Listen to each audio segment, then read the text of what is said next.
Le Seigneur, l'Éternel, m'a donné une langue exercée pour que je sache soutenir par la parole celui qui est abattu. Il éveille chaque matin, il éveille mon oreille pour que j'écoute comme écoute des disciples. Ésaïe 54. Est-il possible que dans notre folie, nous puissions avoir la langue exercée des sages? Je me souviens d'un homme dans le nord de l'Inde qui était né de nouveau. Il était analphabète et des jeunes gens se moquaient de lui en disant « Tu n'es qu'un insensé, tu ne sais pas lire ». Il leur répondit « Je suis un insensé à vos yeux, mais je sais une chose. Prenez un peu de lait caillé, mettez-le dans du lait, tout le lait sera caillé. Mais mettez une grande quantité de lait caillé dans du lait, vous ne pourrez plus le boire.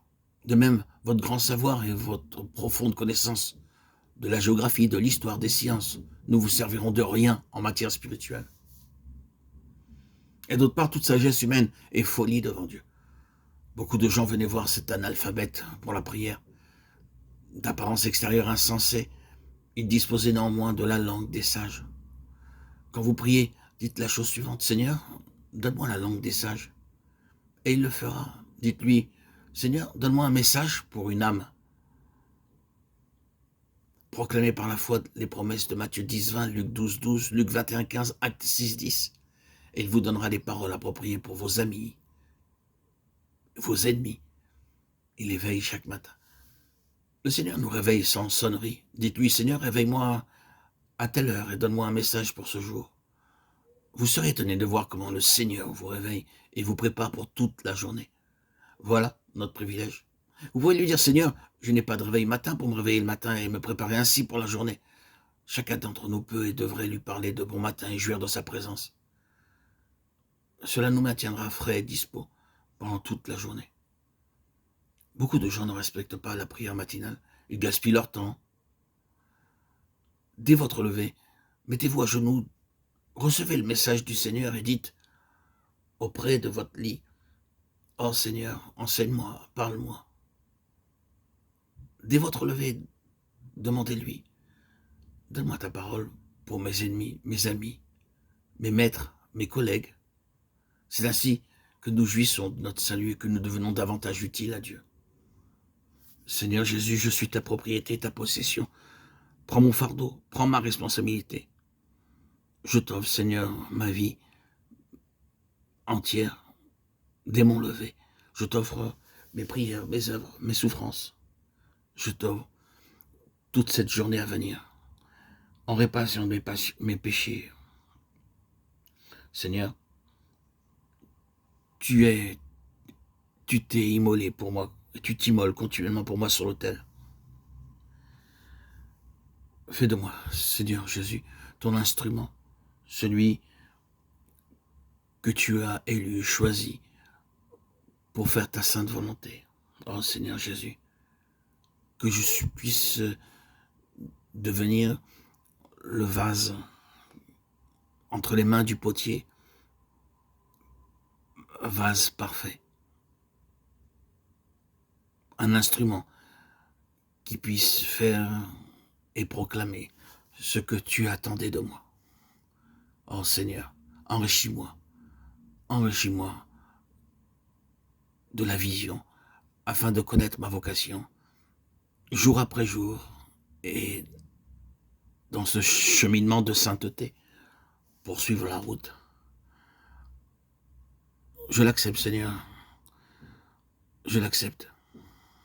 Tu es mon sauveur, tu es mort à ma place,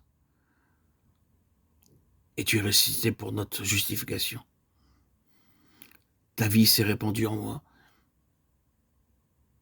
Ce n'est plus moi qui vis, c'est Christ, c'est toi qui vis en moi, Seigneur.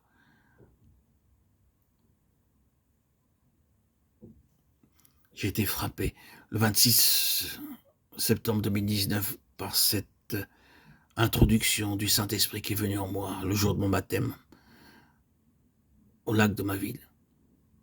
Et aujourd'hui encore. Aujourd'hui encore, ce Saint-Esprit frappe à ma porte pour m'enseigner, me diriger, me guider. Il est là, bien puissant et bien plus présent qu'auparavant, jour après jour. C'est ainsi que je proclame ma foi depuis maintenant 6 ans. par cet éveil qui est venu en moi, Seigneur, par ce baptême, cette immersion au lac de ma ville, cette eau baptismale qui a transformé ma vie. Dans ce lac qui paraît anodin, qui n'a un simple lac artificiel même. Seigneur, quand tu décides d'une chose, que ce soit de l'eau boueuse, de l'eau stagnante, de l'eau, lorsque tu décides que ton enfant soit baptisé, tu le fais, et tu l'as fait. Cela a duré longtemps, j'ai cherché le baptême, longtemps, j'ai attendu. Mais tu es venu, en temps et en heure, je dirais même à la dernière minute, lorsque je m'y attendais le moins, à mes 51 ans. C'est une merveille. J'ai connu les plus grands centres religieux, Chabad, Breslev, Lubavitch, tous les grands centres religieux, au centre même d'Israël. J'étais entouré de personnes avec une foi extrêmement forte dans le judaïsme, la loi mosaïque. Moi-même, j'avais l'habit noir, le borsalino noir, et j'étais rempli d'une foi exceptionnelle. Je mettais pratiquement chaque jour presque 12 paires de tefilines, jour après jour, différentes, selon certains rites. J'ai beaucoup aimé ce judaïsme et m'y suis trempé jusqu'aux os. Et ma foi secrète, ma foi en toi, Seigneur Christ, s'est maintenue. Je lisais secrètement l'évangile et tu as tapé à ma porte. Comme l'Esprit Saint qui tape à ma porte chaque matin, qui est en moi, qui me réveille dans mon esprit, dans ma tête. Il me fait toc toc, je suis là. Il me réveille. Voilà. Il me réveille. Il me régénère. Il m'édifie. C'est une merveille, une merveille. Cet Esprit Saint qui est venu, alors que je m'y attendais le moins, je lisais l'Évangile, secrètement, oui. J'entendais parler, je lisais dans les Écritures l'Esprit Saint, mais je n'avais aucune notion de ce qu'il représentait spirituellement. C'est une merveille. Et vous tous, enfants de Dieu, auditeurs, auditrices, vous savez de quoi je parle. C'est un privilège que nous avons d'être munis de cette arme puissante qu'est l'Esprit Saint. Ne l'étouffons pas, ne nous laissons pas aspirer par les distractions de ce monde. Maintenons-nous dans cet esprit et marchons selon la parole. Écoutons ce que le Seigneur nous entend par notre oui spirituel, notre oreille spirituelle. Sa vie même s'est répandue en nous, dans nos cœurs, dans notre être. C'est notre rocher. Il nous a taillés, ajustés, pour que nous fassions, nous soyons celui ou celle qu'il désire tant. Et c'est un privilège immense, colossal, que nous avons de recevoir cet esprit, de vivre par cet esprit. Il a balayé nos immondices, notre orgueil, tout notre être intérieur, et il a répandu sa vie en nous. Parce que notre cœur était disponible, il était humble, il cherchait à connaître le Seigneur. Il avait la foi, c'est ce qui m'est arrivé, cette foi intuitive, cette intelligence intuitive, que Christ est la vérité. Et c'est ce qui s'est passé. Il m'a permis, par la grâce de Dieu, par sa sainte puissance, de rencontrer des missionnaires chrétiens qui m'ont baptisé, car ils prêchaient